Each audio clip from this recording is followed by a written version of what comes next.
Okay, Carson, come on. Why haven't you posted your Spotify Wrapped yet? It's that season, right? It's that time. Oh, man. Yeah, no Spotify Wrapped for me. I did look at my Spotify Wrapped for artists, but I have not posted it anywhere. Just a little navel gazing to look at my stats. I forget every year when it's about to come around how all-encompassing and tiresome the posting and the discourse is about this thing every year. I think the discourse is winning this year. I have not been checking my phone a ton today. I just got off work, but I feel like the people are realizing that maybe Spotify isn't super cool. And if you're like a youngish person in our circle or whatever, that even if you check your own Wrapped, you might be more reticent to post that lest you invite. Maybe it's just the scene we're in. I'm sure many parts of the world and culture, people don't care, but I think it's quieting down. That's a good point. I think it's quieting down for sure. That's a good point. Yeah, the UMA graphic is hitting harder than ever and has more material in it than ever. So that side of the discourse is becoming a stronger counterweight to the overwhelming posting of artists' own numbers.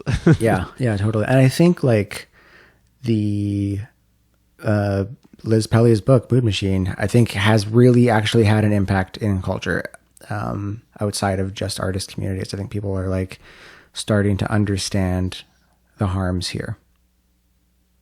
Yeah, and that is an interesting evolution. I suppose for me that elevates it now this year. It has officially become less tiresome than For Your Consideration Grammy posting, which I also always forget about as a tiresome ordeal. And that was maybe a couple months ago, I suppose. Yeah. I think it'll be perennial though. Someone will always miss the memo and want to post their Wrapped and get yelled at, and the yell at, what are we trying to, it's kind of like what we were saying when we talked about this whole topic on another episode. Is like, at the end of the day, cancel your subscription, encourage your friends to, but like, what are you gonna do?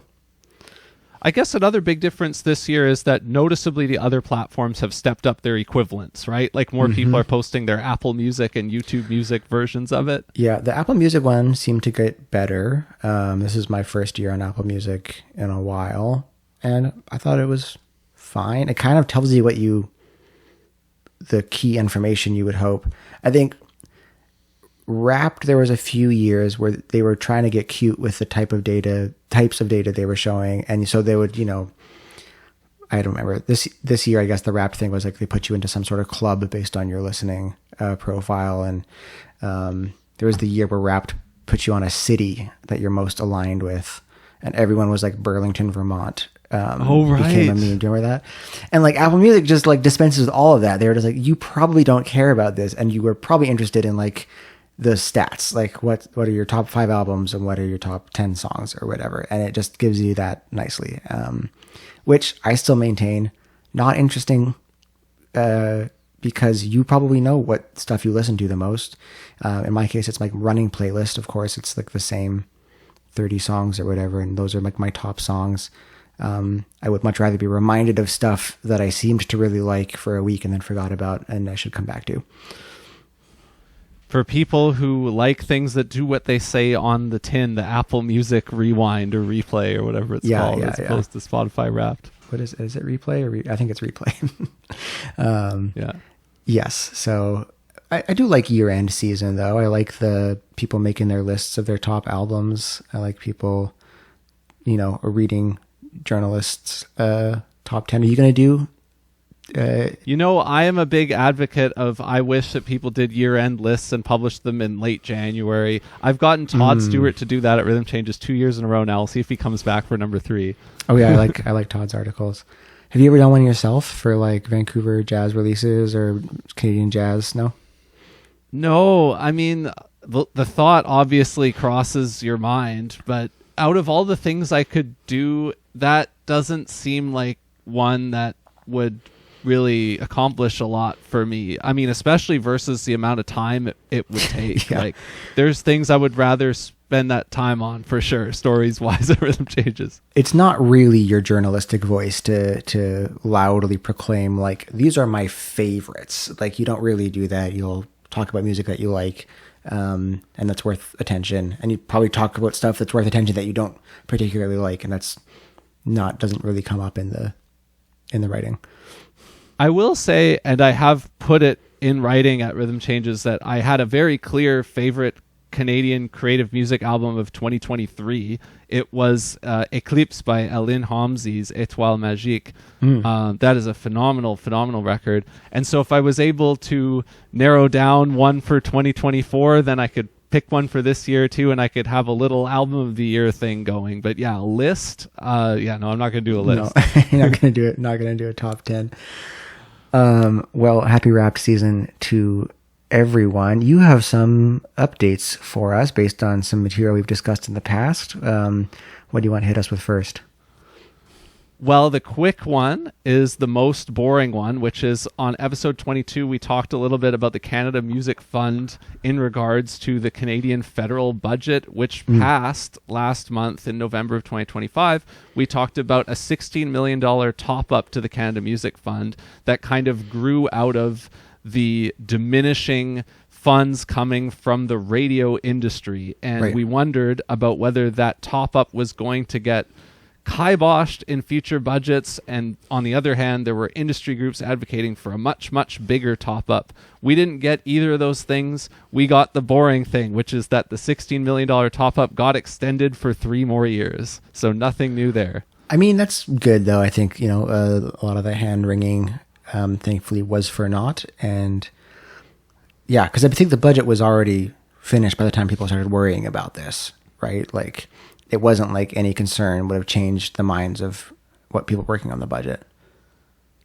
Yeah, I mean, there was also some talk about the Canada Council, and there was separate advocacy for that I didn't really clue in on until I went to the budget to see what happened. Canada Council also got a small kind of status quo amount of funding. So no big changes there. Next chance they get, I'm sure the same players will come out and advocate for the bigger amounts, but we're not there yet. We're just rolling in the status quo of the last several years when it comes to Canadian federal funding for like the funders of Factor and things like that. All right, well, we'll take that as good news.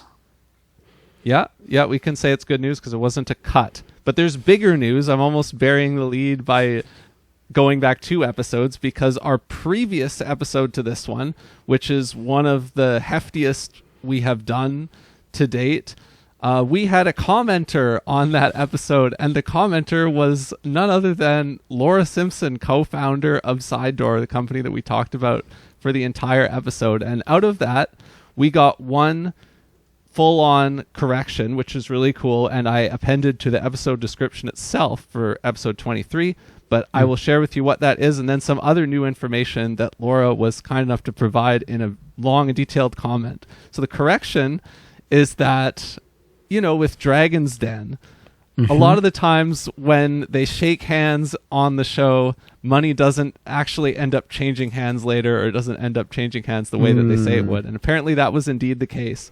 And what I said in the episode was that Arlene Dickinson invested out of Dragon's Den $500,000. That did not actually happen. Here's what Laura said about that. Arlene did not actually invest. That's a long story, but just to say Dragon's Den is entertainment first. We did get further investment after this from BDC instead.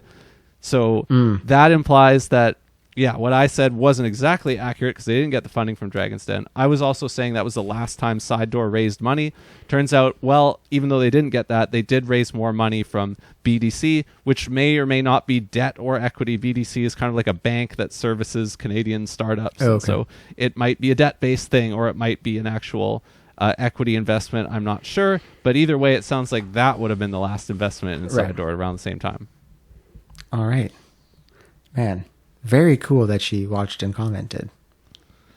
Yeah, and she added even more. So she talked about the Rhino crash, the VC round in 2021. Yeah. And she said this: The original lead for the seed was Upside Partnership, $500K out of Silicon Valley, and the advice was to do the round in US dollars to attract more of the US market and investors. Then Rhino came in for $1 million and actually doubled the amount they wanted to put in. They sent us a silver life-size rhinoceros head that said, quote, "To exit do us part." There were other folks to fill out the $3 million. It was the height of the pandemic investment frenzy that we were so fortunate to participate in. Probably could have never kept going without it. Also, you mentioned Thinkific. We had an investor from them too. Wild. The rhino head is pure ZERP core. That's really, really something. ZERP being zero interest rate phenomena. And there's a bunch of those from that time period, a bunch of silly things that only really make sense if money means nothing because interest rates are zero. Yeah, and there's even more that she says in the comments. If you go to the original video, you can check it out. But it was a nice thing that came on the heels of us doing that side door episode. So there's my side door update. Well, thanks again, Laura, for watching that. Probably not going to see this one because it's not at all about side door besides the correction, but I think that's really cool. I had to kind of skim through the episode after I saw she commented, like, did I say anything, disparaging? I think we were very positive on side door. We were just like, Randy being like, I'm so happy that this happened and it's too bad it had to end.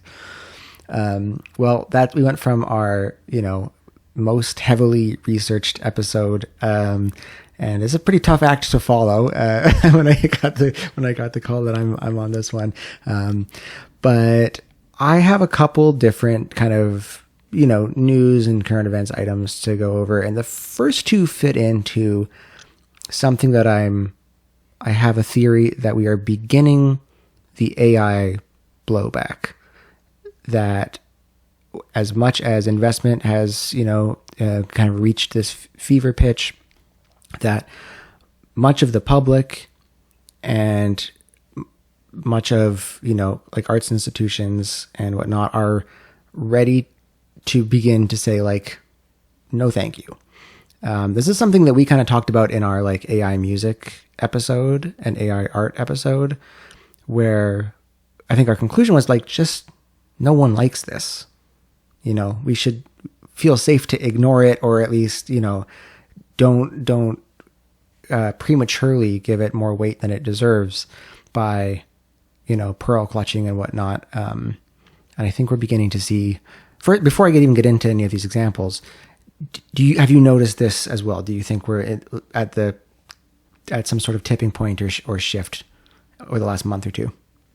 I think the key distinction is when you say that they're willing to say things about it, because you and I both know that the vast majority of these types in these circles, they are already predisposed against it. But the thing in question is, well, how hard are they going to swing against it? How much actual advocacy is there going to be against it out in the world? How visible is it going to become? And that, I suspect, will be increasing.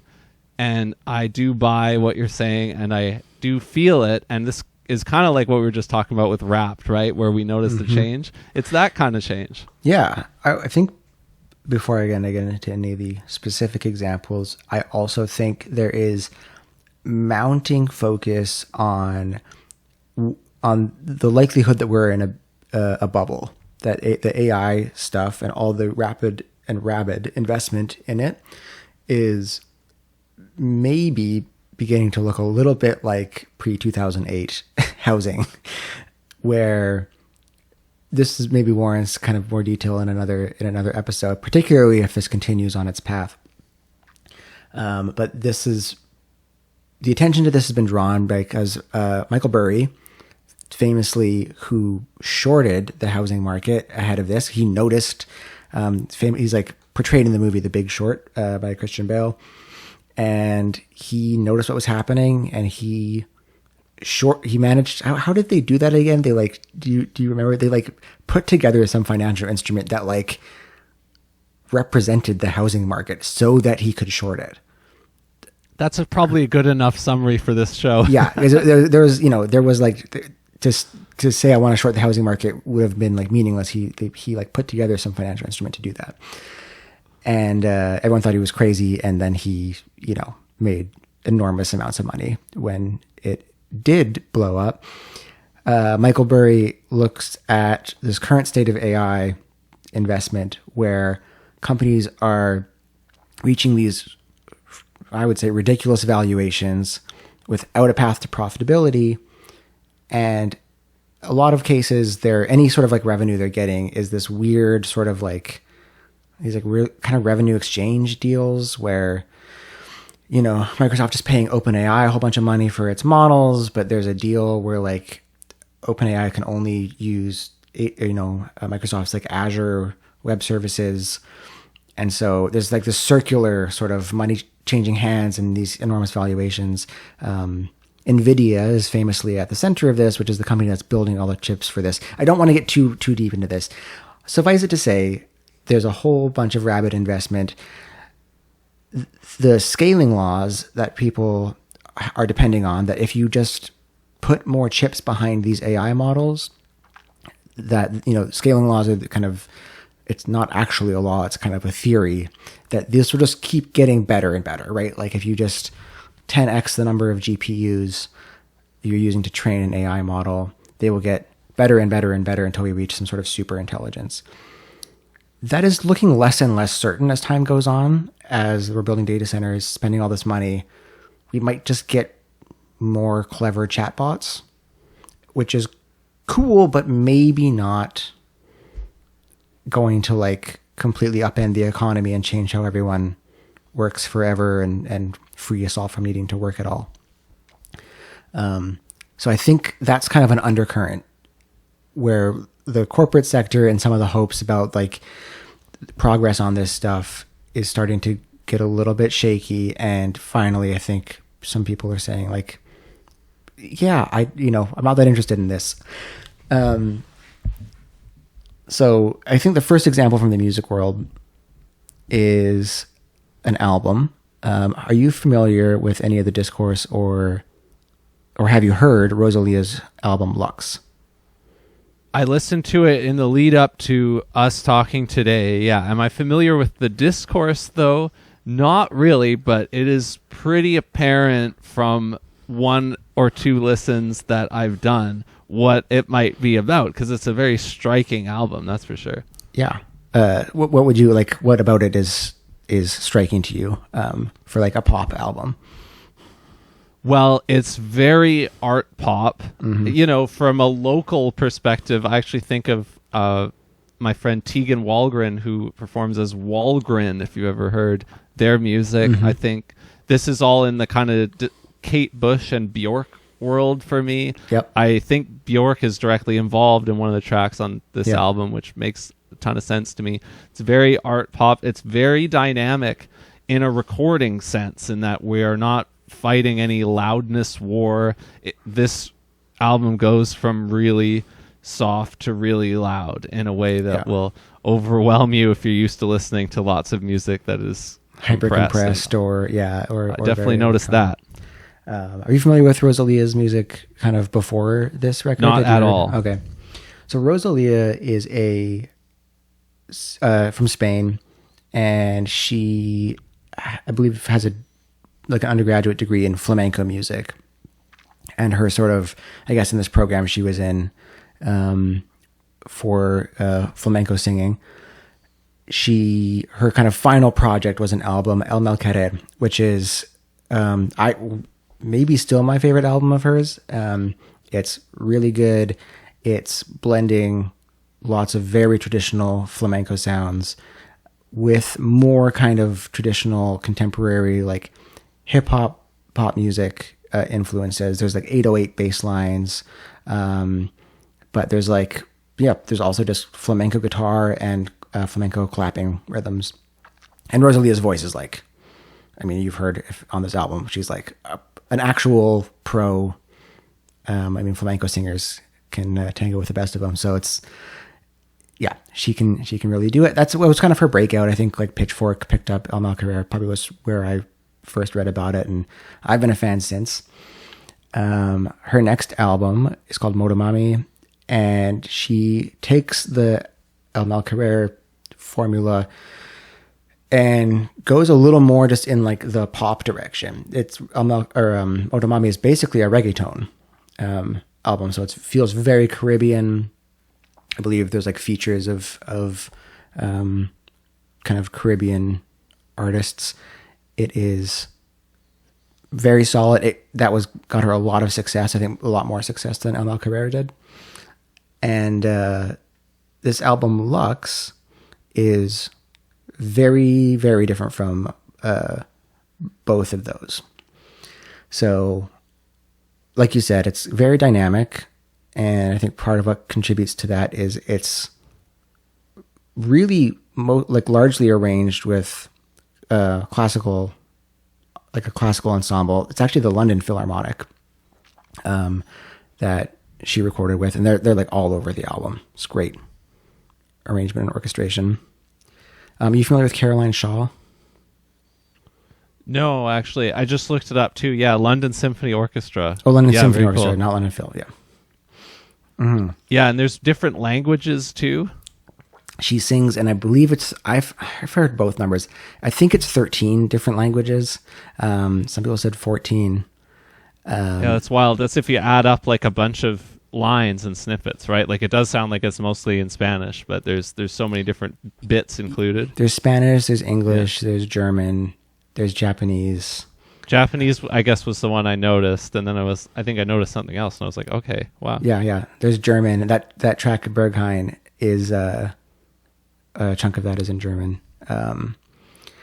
Some English, lots of Spanish, and it's a pretty intense experience. And I would say there's some tracks that are like pretty approachable. There's a kind of a hate song, basically, for some ex-partner, where if you look at the lyric video, it's just like a really good diss track, but it's a very pretty Spanish language ballad. And so it goes from kind of that approachable, almost like singer-songwritery, to really kind of intense orchestral stuff where an orchestra is playing very fast, highly arranged music. There's a lot of timpani on the album, which is like maybe the only time I've heard timpani on a pop album before. Yeah, the orchestration is very ambitious. Yeah, it's not like these aren't like avant-garde sounds or anything. It's just very richly orchestrated and dynamic. Yeah, I would say again. Yeah. It's not avant-garde. The only thing that's unusual is just like the amount of kind of classical timbres and aesthetics. And she's If it was a classical, marketed as a classical album, classical people would be like, this is whatever. It's like it's not groundbreaking on a classical front. What's groundbreaking is that it's this album that is, I would say, very human. And I watched a couple interviews about this where she's talking about how it's important for the album to be human. There's actually no loops on the album. That's not to say there's no electronic production. There is. And I think there's you can hear some auto-tune on, I think, some of the guest features. There are some electronic sounds, but it never feels, whereas Motomami was a reggaeton album, right? And a reggaeton, if you're not familiar, is, it when you hear it because of the drums, it's a loop. It's doon, da doon, da doon, da doon, da doon, da doon, da. For all the genre is defined by that loop. That's like part of what makes reggaeton. And so this is the opposite of that. And so we're a little ways tangentially from my point about anti-AI. Although to bring it back a little bit, it's music that's sort of this aggressively human in a pushback, and it's doing very well because an AI could not do this, and people are craving the human component in what they're hearing. And so this album did not have a traditional, 2020s pop album rollout. I believe there's just one single that came out 2 weeks before the record came out, or maybe 3 weeks before the record came out. And then it was just out. and it's doing very, very well. So I think it's a good example of like, maybe at a different point in time, this would not have hit as hard as it's hitting. But it's doing numbers. Yeah, even though it would be something that people would call challenging, maybe you're saying that we're up for the challenge because it is challenging in a particularly human way. Yeah, I think so. I think there's a good interview she did with the New York Times podcast, which is just called Popcast. I love, by the way, sorry, that I did look at a Guardian review, and I think they cite this, what you're about to go on, but they don't name the podcast. They don't want to name their competitor, the New York Times, or so like on a U.S. podcast. Yeah. She said this, and they leave it. I had to actually. That's how I got into that. Is I had to Google search the quote to find from a transcript of this video podcast. So the New York Times podcast. The whole interview is very interesting. I also watched her interview with Zane Lowe on the Apple Music interview, and I find him an entertaining interviewer. But they talk a lot about how she is, when she released this album, she put out lyric videos because, again, it's in so many different languages. So like even her Spanish language listeners would be missing a large chunk of the album. But her, English language listeners would be missing most of the album to check it out. So she puts out lyric videos along with basically a request that she like wants people to like shut everything off and like put the album on and watch these lyric videos and don't be distracted. Listen, like, read the lyrics and listen. Which is so, I think, like counter to the state of, like music consumption right now and where streaming has got us to, where music is for, Spotify says like it's for background stuff. This is not for like art.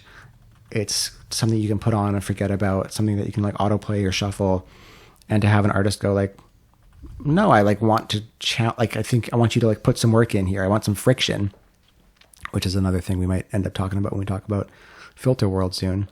And yeah, to have that go well, I think it's very interesting.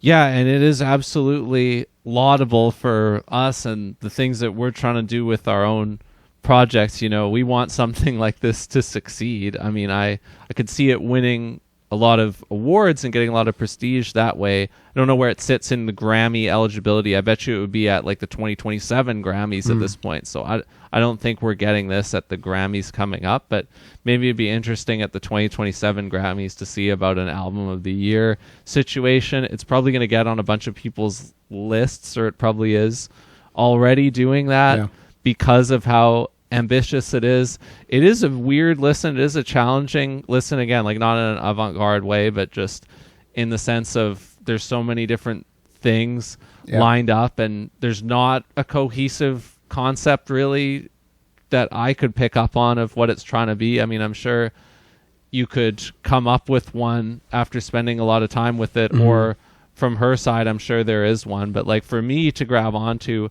it jumps around a lot. Sometimes it seems like in a self-consciously complicated way, but each of the different places it goes to is really interesting and challenging in a good way, like we're saying. So I appreciated that when it went from crazy strings to like the ukulele ballad or whatever, like that's a lot, but I love that there's room for that in pop music. So yes, I liked it, and I want to go and check out her other work because of this, because I wasn't familiar with it. And I think it's a really cool statement. I think it does deserve to be an example of the good stuff if we're feeling overwhelmed by the bad stuff out there tech wise and the forces that are acting on the music. Yeah, I could totally buy that. Totally. I think those are all, fair points. Yeah. And like, am I going to listen to it over and over and over again? No, it's not for that. And I wouldn't say like every aspect of it is 1,000% successful. But I find it very encouraging that someone can put high effort in still and not bother with the prescribed. Again, you have to be, she's a very famous pop artist, so like to say like, oh, the rules are out and you don't have to do any of this like Instagram promo and months of, you know, singles releases or whatever anymore. Like, I think she's helped here by marketing. And of course, even what we're talking about here of like, is this anti-AI? Is this, you know, that's part of the marketing story of the album. I just find it encouraging. And, you know, I as far as it's like, you know, reach in pop culture, because every once in a while an album like this does come around where it's like, you know, weird, or, you know, like the Fiona Apple record, her most recent album or whatever, like huge, you know, blogs loved it, fans loved it, who were always going to love it. Really good album. But I saw an Instagram reel from a DJ in like, not even in London, who was like playing a warehouse party, and people were asking her to play Berghain, the single from this album, with the crazy strings. There's no dance break in Berghain. It's like operatic singing and, you know, big, fast 16th-y, you know, string parts. So it's like, that's, people are taking notice and being like, I want something different. And I will mention that I love that it doesn't just beat you over the head lyrically or anything like that. Like, it totally could about how it was this or how it was anti-AI. Yeah. You know, I think it's better for that, for sure. Yeah. So that's example one of maybe the culture kind of beginning to, or some parts of the culture beginning to kind of move in this direction. The second is an interesting one. Were you ever a Vine person? The social media? No, I never used it once. I know it was could have been prime time for me, but I never used it or probably even saw it once. I'm totally on an island away from it, but I know what it is. I also wasn't. I kind of missed the boat on it. I think because it kind of was like tied in with the Twitter stuff, and I was not a Twitter user at the time. I am seeing probably most Vines by now, because Vine, for anyone who doesn't know, was a short form. It was like the first short form video platform, I believe, with a 7-second limit. They were very short, and they were just these quick shareable.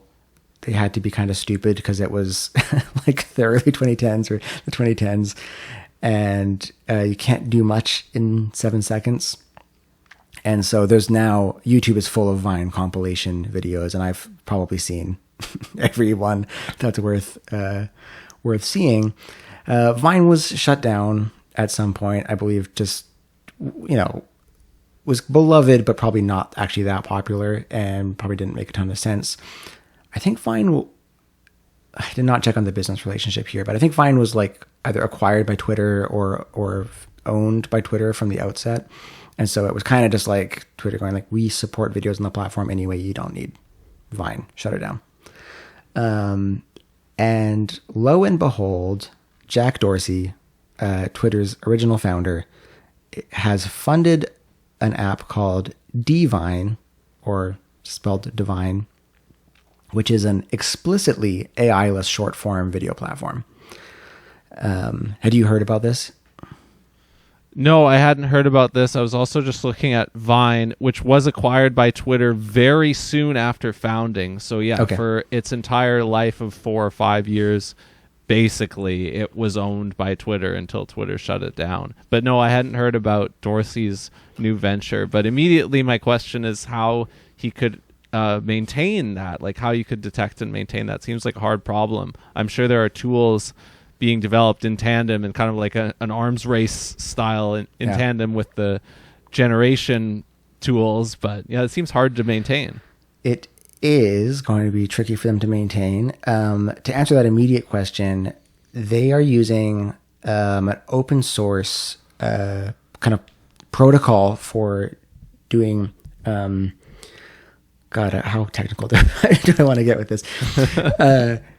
The practice of before crypto meant cryptocurrency, crypto used to mean cryptography, which, is the process of securing and ensuring the integrity of data, computer to computer, because obviously everything when it's just ones and zeros is quite mutable.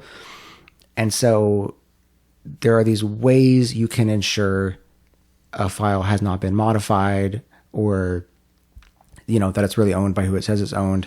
That's like the process of computer cryptography. I'm hand waving here, but that's like part of it. So there's a protocol being developed called a proof mode.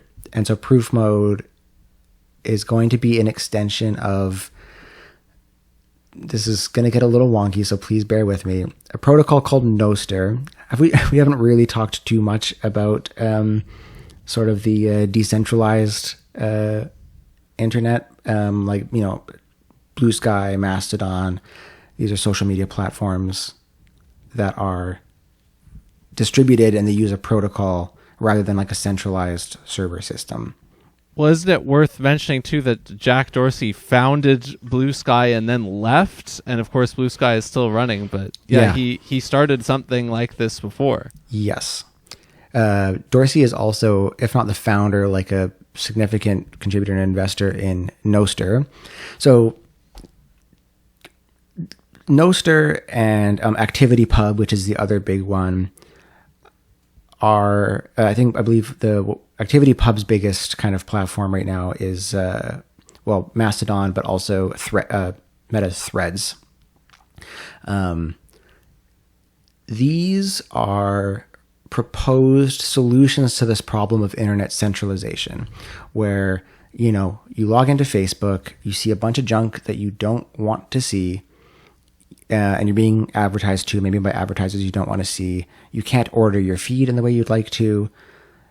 But Facebook has a monetary incentive in owning that feed, and they have the technical control to do what they want with it. There's nothing you can do as the user, because Facebook's algorithm is private. They control the protocol. The solution to that is this sort of, decentralizing of those things. So you can develop an open source protocol. ActivityPub is one that can be used by many different apps. So you've got Threads, you've got Mastodon. Some of these are kind of, they can talk to each other. But because they're very open source, Mastodon famously is a social media platform. Kind of, it's like a Twitter replacement, where if you wanted to, for data privacy reasons or moderation reasons, or just to keep it small, you can set up your own Mastodon server, like in your house, or using a cloud service provider like AWS. You do not have to use a big public server. It's a distributed network, but it's using this shared language, which is a protocol. So that's what Nostr is, one of these protocols. Nostr is not an app that you can use exactly. It is a protocol that other tools can use, and the protocol gets developed independently. It's very funny now. The whole point of these sort of, it's called the Fediverse. People may have heard this term, these federated networks. And the whole point of a federated network is, or like, tool like ActivityPub is we all choose one, and then it's all interoperable, right? Like my Blue Sky account can talk to your Threads account, and maybe one day someone stands up a video player and we extend ActivityPub and we can share YouTube or whatever the future of YouTube is, and it's all interchangeable. But of course it's tech, so everyone's got like these weird gripes with each other. And so someone says like, oh, ActivityPub should work in this technical way. And someone goes like, no, I don't think so. And they go, well, fine, I'm going to go make my own ActivityPub that will not be interchangeable with ActivityPub. And that's how like Nostr and whatever protocol Blue Sky uses happens. So that's the problem when you go decentralized, is you try to decide on one protocol and you end up with, at the moment, I think 3 big ones. Isn't that also how we ended up with so many cryptocurrencies? Yeah, yeah. Basically, if you can just fork it and do things your own way, that's basically it. So this has been a long tangent. It's kind of important if down the road we want to understand like if DiVine is going to succeed or not. So DiVine runs on Jack Dorsey's Nostr, and these protocols are like extensible. You can add things to them or change them a little bit. So they can add to Nostr with something called proof mode, which is an open source way of cryptographically verifying the legitimacy of a video. Oh. And so what they say is, well, first of all, it can only confirm that the video that you're seeing was taken from a camera and not edited digitally. So, which is something. I mean, that means like you can't just be generating AI slop and uploading it. They're careful to say like, we can't guarantee that what you've captured with your camera is real. We're not, this is an authenticity verification program, not like a truth, not a veracity program. So that's how they claim they're going to solve the problem, is using this kind of open source protocol called proof mode, which is being developed and already used for like AI detection. And it's an interesting thing to see like this response to, there's Meta released an app called Meta Vibes, which is pure. It's all AI. I don't know if you've seen any of these, or Sora, which is OpenAI's. It's just an endless feed of AI slop. I have not downloaded one of these. I don't have the stomach for it, but I haven't used it yet either. But yeah, there's probably something all the way on the other end of the spectrum that we've been hearing about over the last 2 months that you can hold up as the counter example to this. That's for sure. Yes. So, you know, like, even if you don't, I don't think these are popular apps, Meta Vibes or Sora, although, as we said earlier, people love the dead internet. But even, you know, on, I think, Instagram and TikTok, people are finding this increasing frequency of these like AI slop videos. If I scroll on Instagram Reels long enough, I will always encounter a Sora video that they now take you a second, either to notice the watermark or to like be like, that's not right. That can't be real. And I'm sure it's on the big blue app, Facebook, as well. But the problem is there, you know, nobody notices. They just enjoy it and carry on, and they don't get bothered by it. Shrimp Jesus. People love it. It's great. And so, yeah, so DiVine is this explicitly AI-less short-form video. They've also done really interesting work where they have, it was kind of previously believed after Vine was shut down that like Vine's servers and all the videos that were stored there, it's kind of like irretrievable, or certainly it would be so high effort to get those back that it was sort of like just lost to time. The only Vines you had are the ones you saved before the platform shut down. And this company has restored, I believe, some high percentage of the Vine footage. So when it launches, you're going to be able to see all your weird little videos that you remember from the 2010s. And then also allow you to, you know, upload new ones, which I think is very interesting as a development that we're seeing now. A platform just go like, you know, it's clear that there's a market for this, that some people really want to avoid this stuff at all costs. Yeah, and maybe it's a bet that the new hardest problem to solve will be to do that.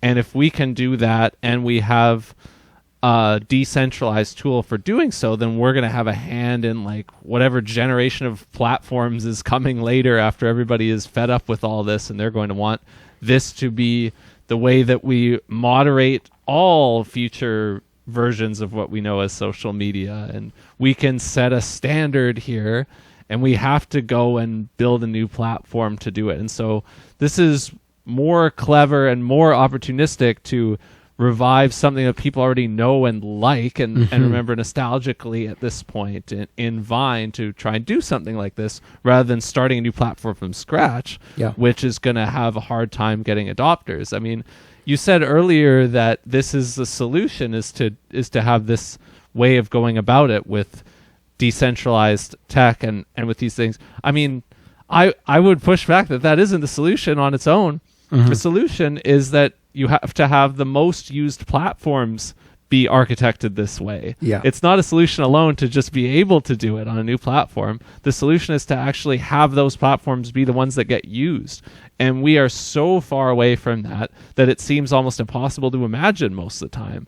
But yet here is one attempt by somebody who has started a heck of a lot of companies, so he's inclined to try things like this. But one attempt to go play in that space is actually going to get users beyond a nostalgia wave. The odds are that it won't, but it is an attempt at something that in theory you could say this could be the next generation of platforms. They could run this way once people are tired of the infinite slot machine. Yeah.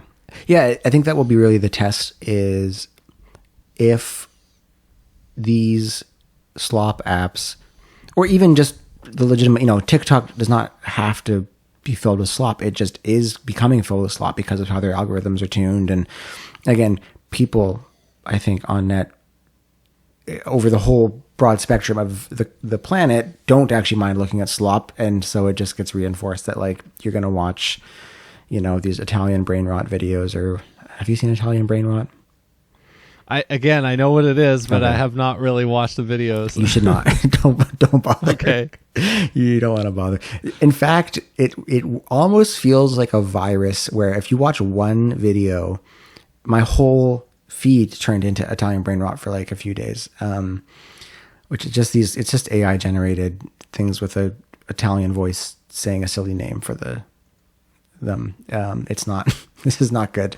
It's not good content. That does mean that it's popular, though. Like, if it is able to force itself onto your feed, that means there's a lot of kind of latent popularity of it, and so the algorithm is ready at a moment's notice to start bringing it to you if you haven't consumed it before. That means that it's generally popular. I think Italian brain rot is very popular with 10 to 12-year-olds. Is my guess. Okay, I think that's my understanding. And so, if these keep getting worse, that there's going to be some subset of people that are just like, well, can I just go on where I can just see people being silly? And I think, DiVine's making a bet that if they can, I really think that the challenge will be technical. I think as soon as they do this, there's going to be people trying to like break that rule, because it's very easy to, game a lot of engagement. By making these like inflammatory or misinformation or just really, silly, low effort slop videos. And so I think that's going to be a challenge for DiVine. I also wanted to call out, because they're using one of these kind of federated, decentralized networks. Blue Sky has this feature, which I don't play with a ton, but it is interesting. And it's, I think, one of the main draws of decentralized social media is that using an open protocol means users can tune their own algorithm. So if you are all of a sudden seeing, you end up like this sometimes on Instagram or whatever, you're just like, what is this? Like, I'm seeing dog videos or all this stuff. You're just like, I'm not interested in that. And not much you can do besides like, aggressively saying not interested in every post you can see. But Blue Sky allows you to like have multiple different feeds, or feeds that are tuned a particular way. And I would say on Blue Sky, they're not really being used to their full potential. Maybe there are people who are deep on that, but the ability to tune a feed on a short form video platform, I think, one day might become attractive, because I think, again, there's that powerlessness when you're scrolling stuff. You're just like, this is not hidden. Because, of course, you can tune it crudely by flagging individual post by post as interested or not interested, but you will never have the force or the inclination to do that as much as you need to do to offset your consumption. It's designed that way, of course. Yeah, so exactly. Even though in theory you can do that, it is a bit of a meaningless power in that way. Yes. So this is an attempt to give you more power on that up front, because the people who will use the platform are probably inclined to tweak that kind of thing anyway. Yeah, exactly. I think, it's still important for them to get the defaults right. Because if they don't, I think only a subset of users would like want to learn how to do that. On Blue Sky, how it works is like there's just user generated feeds, basically feed algorithms, where someone will predefine and say like, this is going to show you all cooking stuff. You want to see cooking stuff, this is the feed you subscribe to, and you can toggle between your cooking feed and your news feed and your people you follow that are funny feed, that kind of thing. And so probably that is what will happen on DiVine. So I'll take that as generally, I think a positive bit of good news. Again, I think they have a large uphill battle. I will give some caveats, which is Jack Dorsey is like not exactly a good guy or the good guy in tech. I would say, he left Twitter, and then he encouraged Elon Musk to come to Twitter, and he encouraged Twitter to keep Elon Musk as the CEO, even after kind of things were falling apart. So he was like a big backer of Elon. He was sort of like, Elon's the only person who can do this, basically, who can turn Twitter into X.com, a free speech, absolutist paradise. So Jack Dorsey's kind of a tech libertarian crypto guy. And one of my notes here just says, "Oh God, are crypto people going to be our unlikely allies in the AI culture war?" Because this whole decentralized, get us off of these centralized platforms, using, cryptographic proofs of legitimacy and proof of humanhood is a problem that crypto people are interested in. And so as much as I'm no fan of cryptocurrency as a technology, maybe there will be some contributions that help in, if we really want to be done with seeing AI stuff on social media. So AI is also, Dorsey is also like invested pretty heavily in some AI stuff. So this seems like a hedge play at best for him. Or maybe he has some, legitimate belief that that's important that we have these social media platforms that are absent of slop, even if he thinks that AI has some uses. Yeah, he is also, actually, no, I was going to say he's the owner, but this is a public company that I'm about to talk about. A company that he co-founded is the owner of everyone's favorite streaming platform, Tidal. Yep. It doesn't mean that Jack Dorsey owns Tidal, because Block, which was called Square, owns Tidal, but Block is a public company, but it was founded by Jack Dorsey. So he's connected to Tidal as well. Yes. Yeah, totally. And I believe Block has some kind of large AI lab or whatever by now, or other AI projects it funds.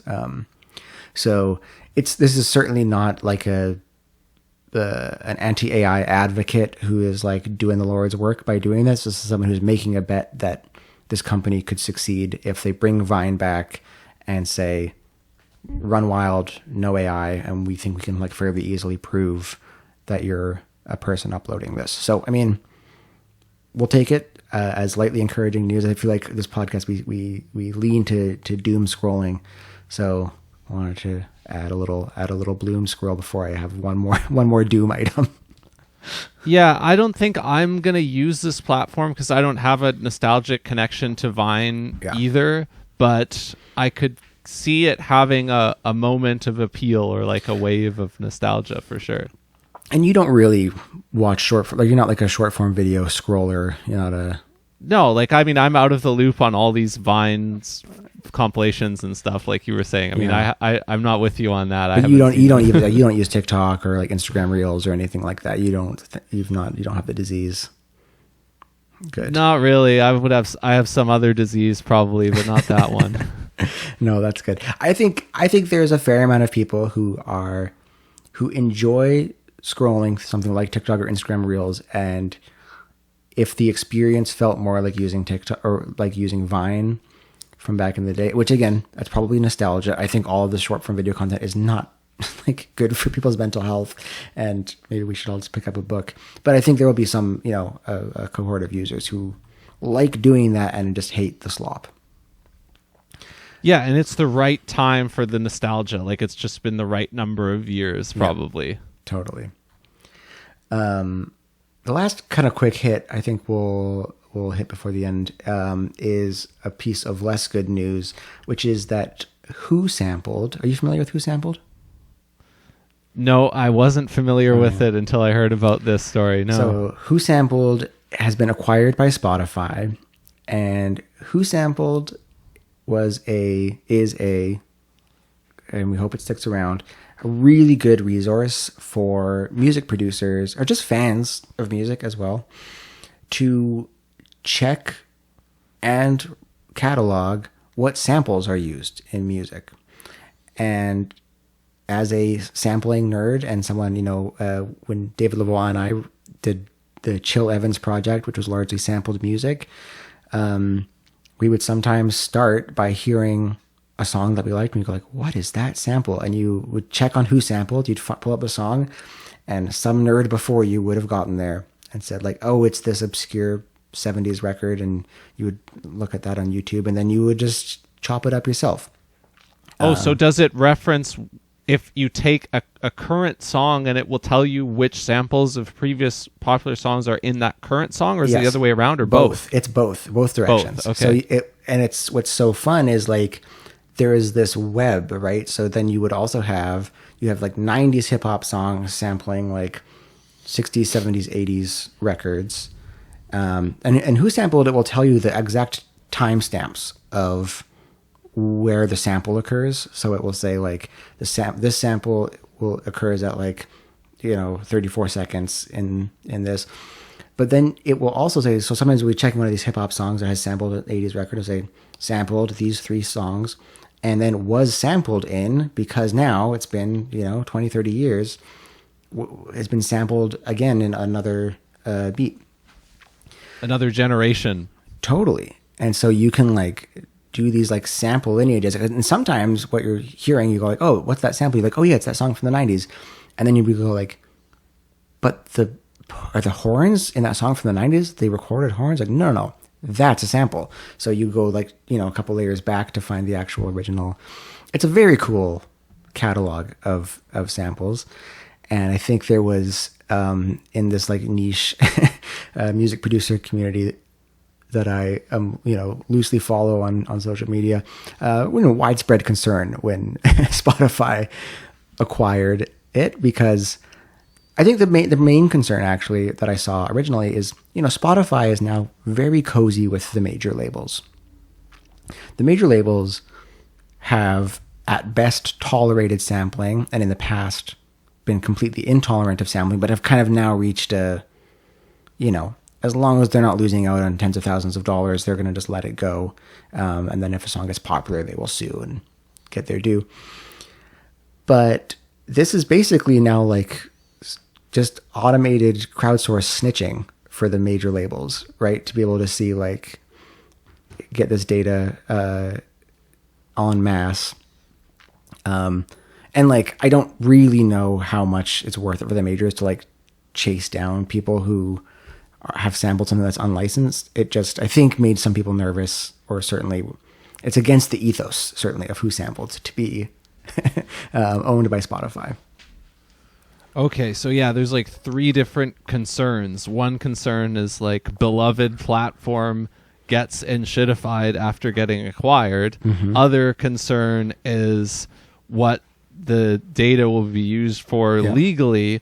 And then like third concern is, what is Spotify going to do with it commercially in addition to what it already does, I guess? Yeah, exactly. I think that's that. So Spotify, I think around this announcement, or maybe even as a part of the announcement, announced a new feature called Song DNA, which... Oh, so we know. They're telling us about it a little bit. This seems to be only part of the story, because you don't really need WhoSampled to tell you this. Or acquiring WhoSampled seems like overkill to do this feature. So they've announced a new feature called Song DNA, which will apparently incorporate some of the WhoSampled data to tell users about the samples in the songs. What's very interesting is Song DNA seems to be a direct response to a UMA demand, which is to see full credits. And so Song DNA is the full credits, producers, all writers, and samples. And so, on the one side, you're saying like, okay, how is Spotify going to make this miserable for artists? But on the one hand, you're like, well, this is something people wanted, to see this level of detail. And I'm sure that, people who have been sampled, even if it's not cleared and they're not being paid for it, would certainly like the credit to be like, yeah, that's me, or that's like, a song that I worked on way back, and now this very popular song has sampled it and it's doing well, and like, they get some credit in the song DNA section of Spotify. So I thought that was an interesting wrinkle to this whole story. This is something people say they want, right? Like they want to see more song credit information available on streamers. This is something people have been asking for years. Yes, definitely. And yeah, I believe it was like one of the demands of UMA kind of when they were doing this, some kind of big pushes. So I would say the existence of Song DNA seems like a good thing, or an improvement on status quo where you can really only see very basic credits instead of like the full credits. So that's, a pretty quick hit news story. I checked the Spotify stock, and last week, or at the end of last week, they were down 10% the last 6 months, but they're still up 30% year to date. That's just the overall macro story, right? Like they're probably not moving much apart from the market overall. Oh, that has nothing to do with timeline. I think that's probably just right. I think it's just macro. Yeah. So I don't think. Yeah, I wonder if the vibes around Spotify are shifting a little bit. I think they're going to do another price hike in the next couple of weeks, and so we'll see how enthusiastic everyone's feeling about their Wrapped when they're. So are all the anti-streaming people going to be happy with the price hike because it's going to mean that vaunted pay-per-stream rate is going up? Is that what we're going to hear about? I guess so. Yeah, we'll see. I mean, that should be what people want, is higher prices for streaming, and it might mean people just stream less or use a different platform, or maybe the math doesn't check out anymore and it's time to buy some records, which is what I've been doing. So... yeah, that's a quick one. Keep your eye on WhoSampled and check it out. I think the site is still just working as normal for now. Like they're just doing the classic, like the deal's closed. WhoSampled is still there, but like if you're listening to a song and you're like, what is that? WhoSampled will almost certainly have the sample information for you. Spotify certainly putting its market cap to work because it's grown. They're becoming quite a conglomerate. They've been buying things that they've shut down. They went on the podcast acquisition spree before COVID even, but since then, they've continued to buy stuff. They've been active. It's been a common thing for them to go out and acquire some smaller company, fold it into what they're doing somehow, and it hasn't seemed to change the course of the company yet. Like they've shut some things down, and the podcasting strategy it has been a big thing. They have probably gotten some good talent out of it, but I mean, it's certainly not going to change other people's perceptions of the company, and it hasn't like unlocked anything super brand new for them, I don't think. So we'll see what happens with them. Yeah, I think they are dependent on just kind of like lock-in, right? They're the 800-pound gorilla in the space, and they know that it's like kind of a little inconvenient to cancel if you provide a service that's like convenient for people, and so they're hoping that they just keep everyone locked in. Yeah, and this is, the more things that are, I mean, playlists are very locked in, but in theory there's a way to port them out. But the more platform-specific things they can come up with that they can't port out, the better story they can tell themselves about how they're going to lock people in. So this could be one of those things, I guess. AI DJ was supposed to be another one of those things. How's that doing? Probably not too great. I don't think anyone liked AI DJ. His name was Xavier, which he was a real guy, I guess, who works at Spotify. They just used his voice because he had a nice voice. Okay. So those are my three news-ish current events items. Thank you for coming to my TED Talk. Do you have a recommendation for the folks at home? Yeah, I am going to pick an album by somebody we know very well. And on it, he does not play trumpet. He does not play guitar. He plays the iwi. He plays the electronic wind instrument. You've mentioned his name already in this episode. David Lavoie. His band is called the Way Ahead Trio, and he released an album called Strays, which is very fun. I believe he self-recorded and did the post-production himself as well, which is really awesome. So I was digging that, so we got to shout him out. It's really good. It's a great record. And it's out on Inner Ocean Records, who also put out your records that you made together, you and him. Yeah, exactly. David has a great relationship with Inner Ocean, which is, I think, why I feel like I've been got to coast along with that relationship, because he put out a jazz record with them, I think, before we ever did any of our beat stuff. But yeah, it's awesome. People should check that out. My recommendation this week is an album by singer-songwriter Haley Hendricks and Max Garcia Conover, called What of Our Nature.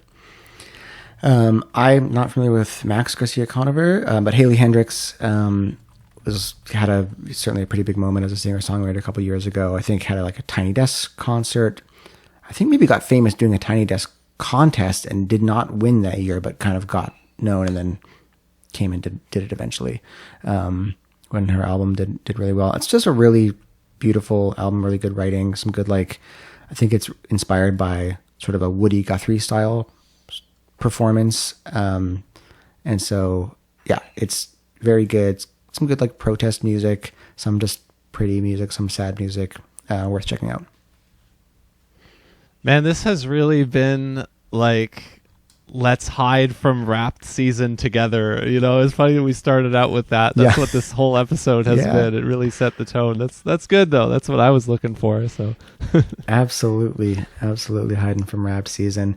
Well, I appreciate you hanging out and talking about all that. We'll be back 2 weeks from now. Yeah, we will decide when we're going to record, because we're going to do a special year-ender coming up as the next thing on tap. So I'm looking forward to that. Yeah, we'll see you there. All right, take care.